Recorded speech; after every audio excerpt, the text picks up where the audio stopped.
And like I said, in talking with my buddy, a lot of people are concerned that, oh, I shot the deer. Now it's going to start raining. How are we going to, it's going to wash away the blood. We're not going to be able to see any blood, the blood trail it. That's not a concern with the dog, because they don't necessarily follow the blood. They follow the odor of that particular deer. So, and what the rain does, it actually, like I said, that moisture enhances the odor and makes it really easy for the dog to follow that track. And same thing in the wintertime. Let's say you shoot a deer and there's a heavy frost that night. The frost itself will kind of encapsulate the odor.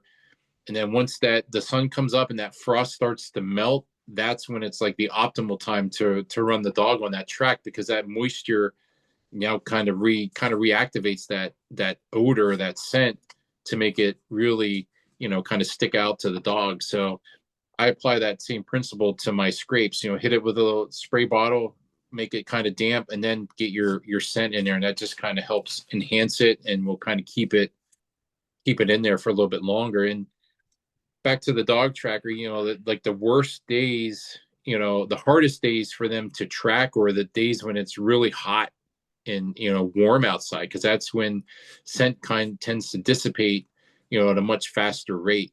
So for guys, tip what I do is, whenever I need to go in and check cameras or change batteries in a camera, ideally like midday when it's warm out is your best time to go in, versus when it's raining.